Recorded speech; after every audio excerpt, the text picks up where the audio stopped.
Spoštovani, pred nami je 14. edicija Mednarodnega festivala alpskega cvetja. Festival cvetja je pravzaprav en velik poklon naravi in ljudem. Letos ga bomo organizirali malce drugače, dvodimenzionalno. Podnaslovili smo ga, verjamem, vsem Slovenkam in Slovencem dobro znanim izrekom: za vsako bolezen rožica rase. Kaj je pravzaprav Bohinj, ta mistični kraj, ta mistična dolina pod Triglavom v osrčju Triglavskega narodnega parka v Ilirskih Alpah? Enega, vsaj zame, najboljših odgovorov je dal Janez Bizjak v tekstu, pripravljenem za monografijo o Bohinju. Oaza presenečenj. Bohinj za estete, posebneže in drugačne.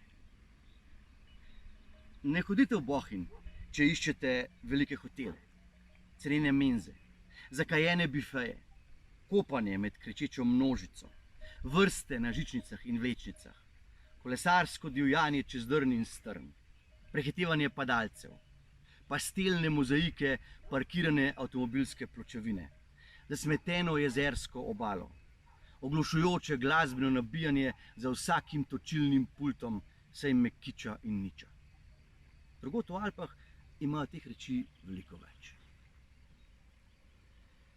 Bohinjcem prijeten Bohinj naj ostane obiskovalcem oaza presenečenj.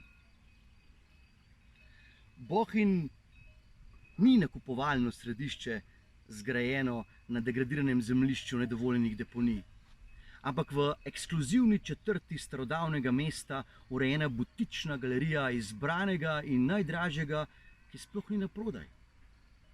Ta prostor je odprt za radovedne, iskateljske, pristnih doživeti sposobne, sanjave in pustolovske, a hkrati do narave in ljudi obzirne, spoštljive in kulturne. Bohinj ni za nezahtevne puščobneže, ki se v preobilju brezdelja pač morajo nekam dati, ampak za zahtevne izbirčneže in ustvarjalne estete izbranega ter izostrenega okusa in svetovljanskih obzorij. Spoštovani, naj to izzveni kot iskreno in srčno povabilo v Bohinj. Zato, ker Bohinj je le en korak stran